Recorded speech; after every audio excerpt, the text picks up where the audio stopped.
हम बाजारों की बात करें तो इस समय निफ्टी इंट्राडे हाई पे कामकाज करते हुए 22,200 का आंकड़ा पार कर दिया है। आज मॉर्निंग में भी किया था, लेकिन उसके ऊपर सस्टेनेंस जो है तो एक बड़ा मुद्दा बन चुका है, लेकिन अभी तो सस्टेन कर रहा है।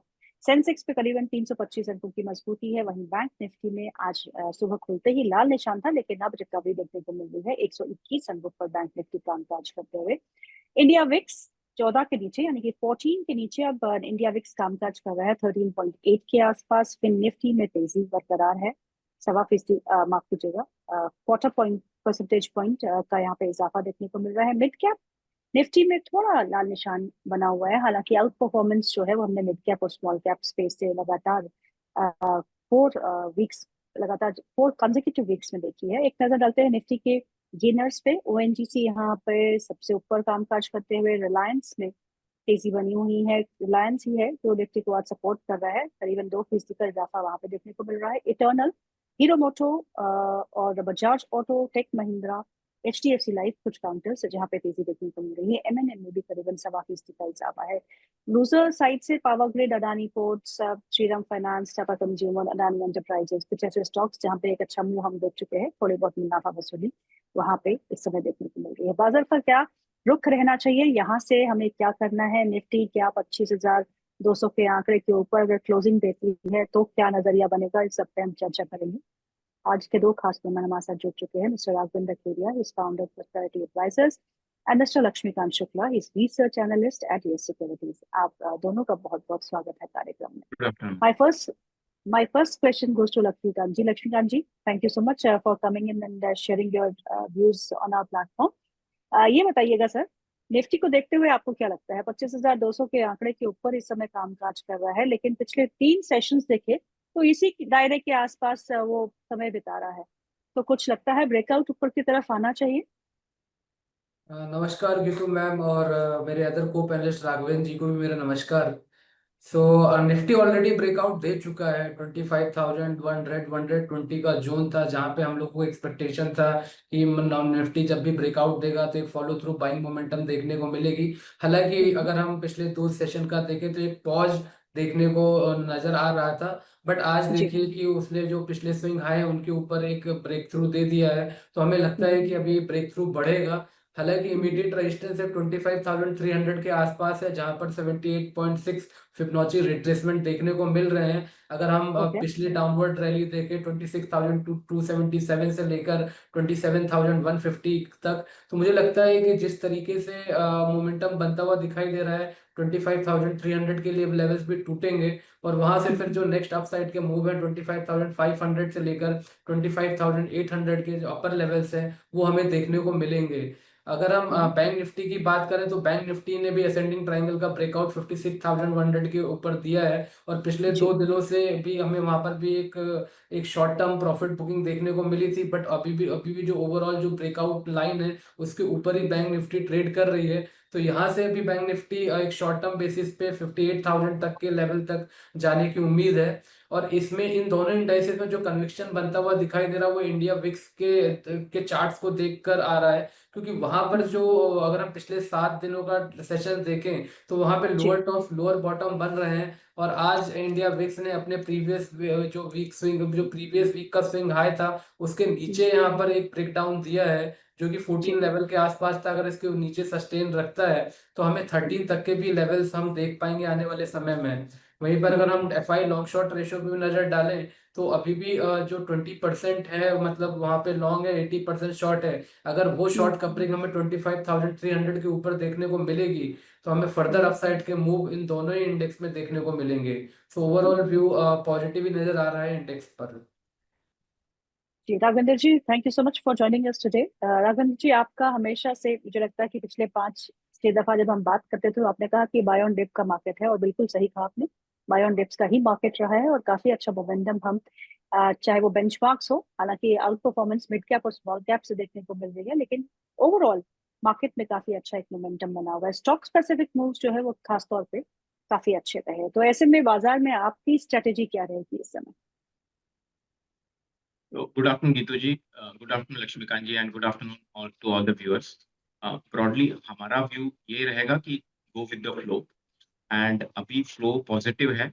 सो वी कुड एक्चुअली, हम कोई नए स्टॉक्स में इन्वेस्ट नहीं कर रहे हैं, बट ओके। इसी के साथ मैं ये भी कहूंगा कि जो हमारे स्टॉक्स चल रहे हैं, जैसा कि मैंने कहा गो विद द फ्लो, जिसमें हमें प्रॉफिट बुकिंग दिख रही है, उन्हीं में हम, सॉरी, प्रॉफिट्स दिख रहे हैं, उन्हीं में हम पिरामिडिंग कर रहे हैं।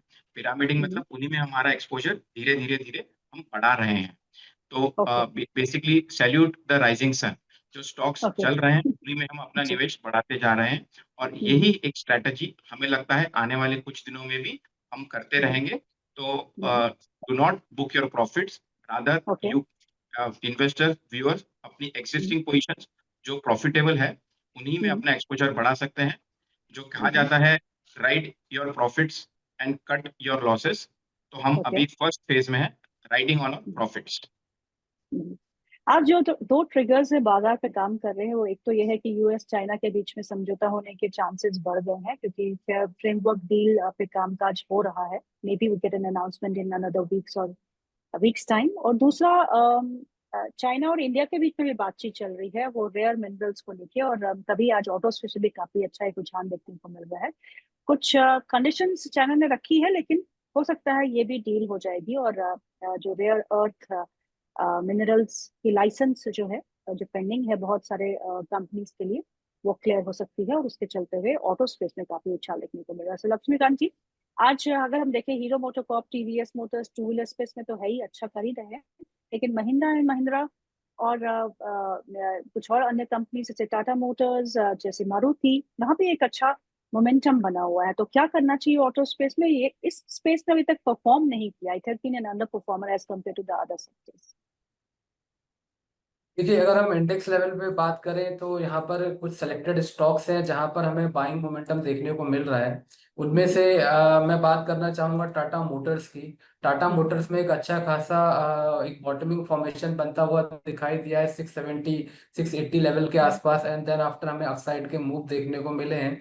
अभी इसका जो इमीडिएट रेजिस्टेंस है वो आता हुआ दिखाई दे रहा है 740 टू 745 के ऊपर। अगर वहां से टाटा मोटर्स के ऊपर अगर हमें अच्छा ब्रेकआउट मिलता है, देन आफ्टर हमें 800 से लेकर 820 के लेवल्स भी हम देख पाएंगे टाटा मोटर्स में। तो ये जो काउंटर है ये काफी अच्छा लग रहा है। अगर 740 745 के ऊपर डिसाइसिव क्लोज होता है तो यहाँ से हमें 800 से लेकर 820 के लेवल्स हम देख सकते हैं। वहीं पर दूसरा जो काउंटर है वो है हीरो मोटो को। तो यहाँ पर भी हमें एक अपसाइड का मूव देखने को मिला है रिसेंटली। अभी ये stock on the verge of breakout है।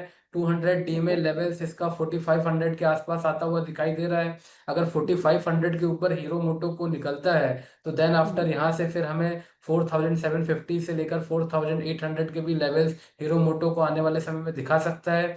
अगर हम मूविंग एवरेजेस की बात करें तो वो भी पॉजिटिव टेरिटरी में ट्रेड करते हुए दिखाई दे रहे हैं। तो जो स्टॉप लॉस बन रहा है वो काफी अच्छा बन रहा है। रिस्क रिवॉर्ड रेशियो भी फेवरेबल है हीरो मोटो को में। 4340 के स्टॉप लॉस के साथ यहाँ पर बाइंग रिकमेंड किया जा सकता है। और जो अपर साइड के टारगेट आते हुए दिखाई दे रहे हैं वो 4750 से लेकर 4800 तक के आते हुए दिखाई दे रहे हैं। तो मुझे निफ्टी ऑटो में हीरो मोटो को और टाटा मोटर्स, ये दोनों स्टॉक काफी बेहतर लगे हैं लॉन्ग रिकमेंडेशन के लिए।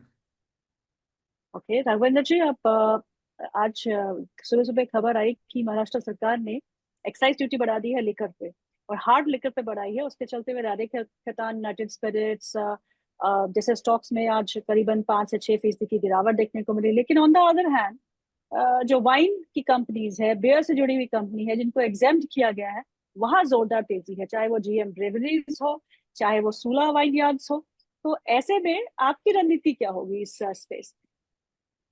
ये स्पेस को हम काफी क्लोजली ट्रैक करते हैं Geetu ji, as an investor, not as a consumer.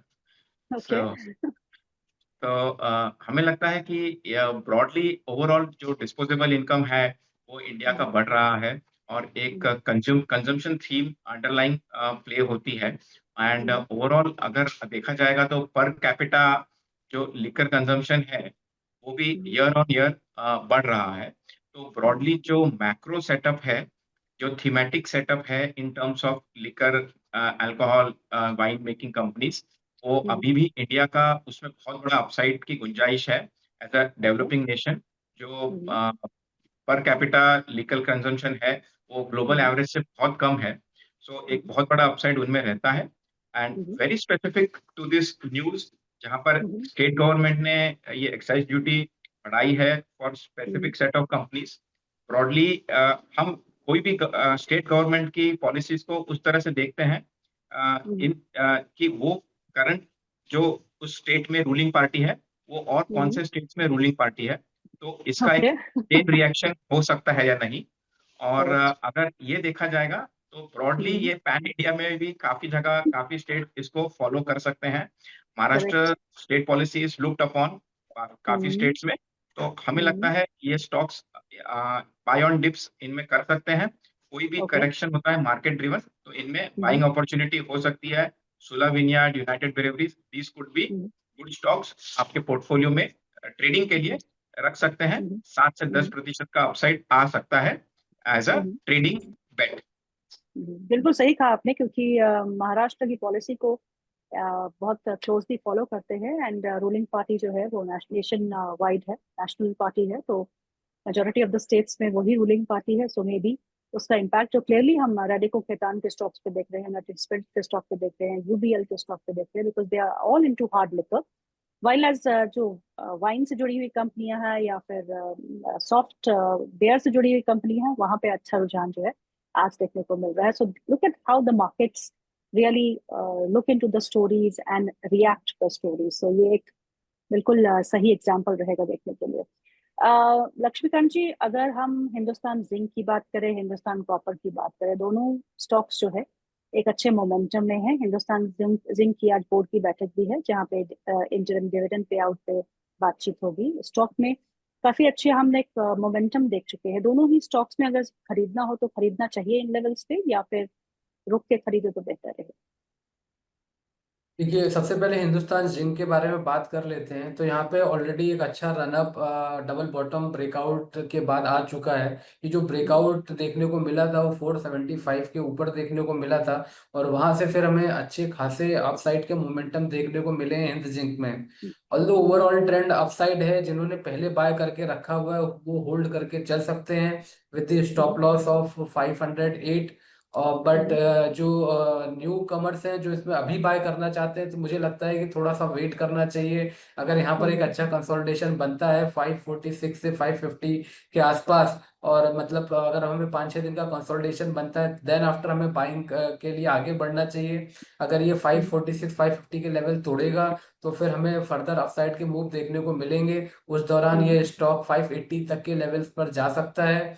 और जिन्होंने पहले बाय करके रखा हो 500 स्टॉप लॉस 508 के स्टॉप लॉस के साथ होल्ड कर सकते हैं। और फर्दर अपसाइड के ब्रेकआउट का एंटिसिपेशन रखें 550 के ऊपर। वहां से निकलेगा तो 580 585 तक ये स्टॉक निकल सकता है। वहीं पर अगर हम हिंद कॉपर की बात करें तो ये ज्यादा बेहतर लग रहा है, क्योंकि यहाँ पे रिस्क रिवॉर्ड रेशियो फेवरेबल दिखाई दे रहे हैं। अभी रिसेंटली यहाँ पे कंसोलिडेशन ब्रेकआउट देखने को मिला था 257 के आसपास, और अभी ये स्टॉक अराउंड 265 के आसपास ट्रेड कर रहा है।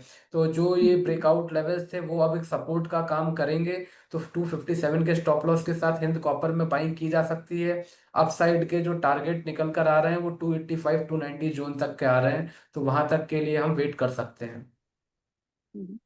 आज ऑयल एंड गैस स्पेस में काफी हलचल देखने को मिल रही है। ऑयल इंडिया करीबन 6% ऊपर कामकाज कर रहा है। एचपीसीएल में 3.5% का इजाफा है। बीपीसीएल आईओसी भी एक अच्छे मोमेंटम में है। सो राघवेंद्र जी, अगर आप oil and space gas space को ट्रैक करते हैं, रिलायंस तो है ही आज लीडर है, तो क्या करना है इस स्पेस में? तो ब्रॉडली ग्लोबली ऑयल ब्रेंट और नाइमेक्स क्रूड दोनों काफी बीटन डाउन लेवल्स पर हैं। तो हमें लगता है यहाँ पर एक जो ओवरसोल्ड जोन है वो जोन में है ग्लोबल ऑयल प्राइसेस, और उसमें थोड़ा सा अपटिक की संभावना है, एक उछाल प्राइस में आ सकता है। तो ब्रॉडली जो रिफाइनिंग कंपनीज हैं उनको एक प्राइस एडवांटेज रहेगा मार्जिन पॉइंट ऑफ व्यू से। और इसमें हमें जो कम पसंद है वो मैं पहले बोलूंगा आईओसीएल एंड बीपीसीएल, और जो हमें ज्यादा ओके। पसंद है वो हिंदुस्तान पेट्रोलियम। एचपीसीएल को हम और ऑफ अ रिफाइनिंग कंपनी की तरफ से देखते हैं। उसका रिफाइनिंग रेवेन्यू ज्यादा है versus as an OMC oil marketing company. तो एचपीसीएल, हिंदुस्तान पेट्रोलियम, ये पूरे सेक्टर में हमारा टॉप पिक रहेगा। और Okay. ब्रॉडली हम होपिंग कि ऑयल प्राइसेस ग्लोबली बढ़ेंगे, तो उसके चलते रिफाइनिंग स्टॉक्स में बुलिश बायस के साथ हमारा व्यू है, जिसमें ये बास्केट में ऑयल इंडिया, ओएनजीसी और रिलायंस Okay. इंडस्ट्रीज आते हैं एंड एचपीसीएल।